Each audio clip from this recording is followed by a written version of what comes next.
আসসালামু আলাইকুম রহমতুল্লাহ বারাকাতুহু। প্রিয়দিনী ভাই এবং বোনেরা, সামনে বকরা ঈদ উপলক্ষে যারা যারা আমরা আরাফার রোজা রেখেছি, তারা এই ৪ থেকে ৫টি আমল আমরা অবশ্যই ঈদের দিনে করব। যদি এই আমলগুলো করি তাহলে কিন্তু আল্লাহ তাবারক তাআলা আপনাদের জীবনের যৌবনে যত রকম বড় বড় গুনাহ আছে, এই ঈদের দিন উপলক্ষে আপনার প্রতি খুশি হয়ে আল্লাহ তাবারক তাআলা সমস্ত গুনাহ মাফ করে দিবে। এবং যদি এই আমলগুলোর বিপরীত করে ফেলেন, এর উল্টোটা করে ফেলেন, তাহলে কিন্তু আল্লাহ তাবারক তাআলা নারাজ হয়ে যায়।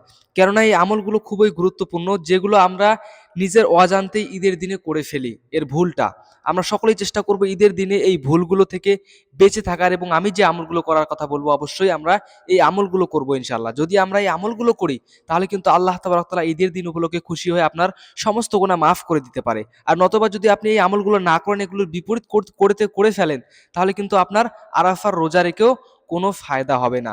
তাই প্রিয়দিনী ভাই এবং বোনেরা, ভিডিওটি অবশ্যই শেষ পর্যন্ত দেখবো এবং ঈদের দিনে কয়েকটি বিশেষ আমল করব, এর বিপরীত যেন না যায়। তো চলুন শুরু করা যাক কোন 4টি বিশেষ আমল। তার আগে ছোট্ট একটি অনুরোধ করবো, যারা যারা ভিডিওটি দেখতেছে অবশ্যই ভিডিওতে একটি লাইক দিবে এবং চ্যানেলটিকে সাবস্ক্রাইব করে দেবে, যাতে করে পরবর্তী এরকম ভিডিও ছাড়ার সঙ্গে সঙ্গে আপনাদের কাছে নোটিফিকেশন চলে যায়। প্রিয়দিনী ভাই এবং বোনেরা, 1 নম্বরে যে আমলটার কথা বলবো, আমরা আরাফার রোজা রাখি আর যাই রাখি, ঈদের দিনে অবশ্যই আমরা ফজরের নামাজ পড়ার চেষ্টা করব। অনেকে আমরা এরকম আছি, ঈদের দিনে ফজরের নামাজ পড়ি না, কিন্তু যখন ঈদের নামাজের টাইম হয়ে যায় সেজে গুজে একদম গিয়ে নামাজে ফার্স্ট কাতারে চলে যাই। অথবা মহিলা যারা যারা নামাজ পড়ি, ফজরের নামাজ ছেড়ে দিয়ে ঈদের নামাজ বাড়িতে পড়তে শুরু করে দেয়। এটা কিন্তু মস্ত বড় একটা ভুল। কেন? কেননা এই পবিত্র একটি ঈদের দিনে আপনি দিনের শুরুটাই করলেন কি আল্লাহকে নারাজ করে। আপনি দিনের শুরুটাই করলেন আল্লাহ যে হুকুম দিয়েছে, যে আহকাম দিয়েছে, সেটাকে না মেনে চলে।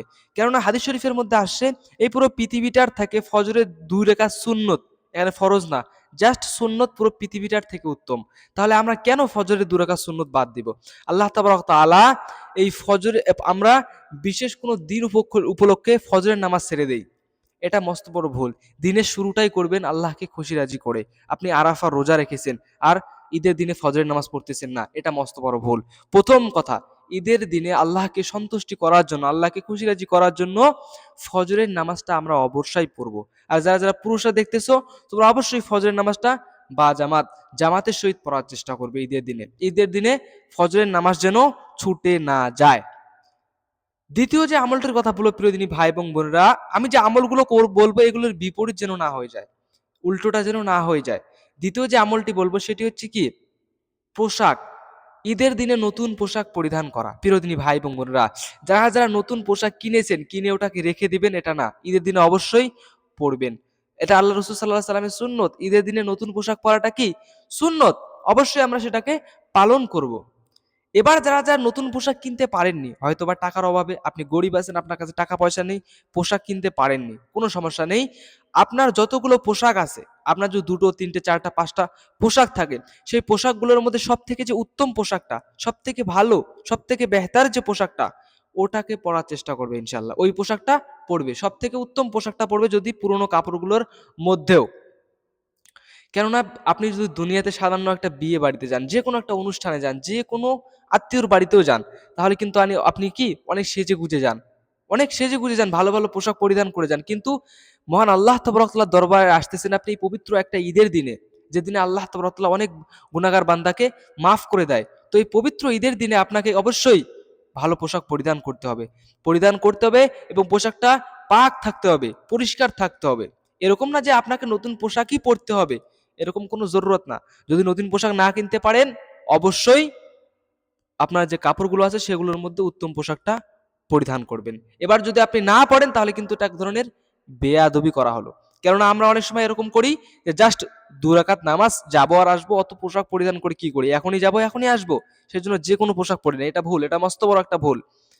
আমরা অবশ্যই সুন্নতটা মেনে চলবো, এটা কিন্তু লাজিমি সুন্নত। যেহেতু আমরা অনেক আমল করতেছি, একটা আমলের এরকমও হয়ে হাদিসে পড়লে এরকমও জানা যায় যে অনেক বান্দা অনেক আমল করতো, কিন্তু হঠাৎ করে এরকম একটা গুনাহ করে, যার কারণে কিন্তু আল্লাহ নারাজ হয়ে যায়, এবং হাদিসে আছে ওই সমস্ত বান্দাকে কিন্তু জাহান্নামে চলে যায় একটা গুনার কারণে। এরকমও হয়েছে। আবার সারা জীবন গুনাহ করতো, কিন্তু একটা এরকম আমল করতো যার কারণে আল্লাহ খুশি রাজি হয়ে তাকে জান্নাত দিয়ে দেয়। আল্লাহ অনেক বড় মহান। তাই আমরা অবশ্যই চেষ্টা করব কি, ঈদের দিনে ভালো পোশাক পরিধান করা। 3 নম্বরে যে আমলটির কথা বলো প্রিয়দিনী ভাই এবং বোনেরা, যেহেতু ঈদুল আজহা, এই ঈদে আমরা সকলে কি পশুকে কোরবানি দেই। তো পশু কোরবানির ক্ষেত্রে কয়েকটা জিনিস বিশেষ করে মাথায় রাখবো। 1 নম্বরের জিনিসটা, আপনাকে আপনার প্রতি কর্তব্য, আপনার প্রতি দায়িত্ব, আপনি যে পশুটাকে কোরবানি দিলেন সেই পশুটার মাংস আপনি হয়তো নিজে আনন্দ ফুর্তি করে খেয়ে ফেলে আমরা ঈদের দিনে, কিন্তু পাশের বাড়িতে কখনো খোঁজ নেই না। হয়তো আপনার গ্রামে, আপনার পাড়ায়, আপনার টাউনে, আপনার শহরে একজন কি গরিব আছে, একজন মিসকিন আছে যার বাসায় এখনো পর্যন্ত মাংস পৌঁছায়নি, আপনার পাশের বাড়িতে এখনো পর্যন্ত মাংস পৌঁছায়নি, এরকমটা হয়? এটা কখনোই করবেন না, অবশ্যই তাদের বাড়িতে মাংস পৌঁছে দিবেন। দেখেন, আমরা কোরবানি ঈদের দিনে মাংসের সবার প্রথম আমরা কি 3 ভাগ করি, তারপরে 7 ভাগ করেন, 8 ভাগ করেন, এটা আপনার ব্যাপার, পার্সোনাল ব্যাপার। আমি জাস্ট প্রথমটা বোঝাচ্ছি, 3 ভাগ করি। 3 ভাগের মধ্যে একটা কি আমরা সমাজে বিলিয়ে দেই, দ্বিতীয়টা কি করি আত্মীয় স্বজনের জন্য, আর তৃতীয়টা কি করি আমরা পার্সোনাল নিজেদের রেখে দেই। এই যে সমাজে ভাগটা যে আমরা বিলিয়ে দেই, এটার হাকিকতে অর্থাৎ এটা আসল হকদার কারা? এটার আসল হকদার হচ্ছে গরিব মিসকিন, যারা কোরবানি দিতে পারেনি, যাদের কোরবানি দেওয়ার মতো সামর্থ্য নেই, এই সমস্ত মানুষের জন্য কিন্তু এই ভাগটা। কিন্তু সমাজে যেহেতু এই সমস্ত লোক এখন দেখা যায় না, খুবই সংখ্যায় কম, যার কারণে কিন্তু আমরা কি করি, এটাকে সমাজে বাধ্যতামূলক হিসেবে সমাজে বিলিয়ে দেই। কিন্তু আপনার কর্তব্য, আপনার দায়িত্ব, এরকম মানুষ থাকলে অবশ্যই তাদের বাড়িতে মাংস পৌঁছানো, অবশ্যই তাদেরকে।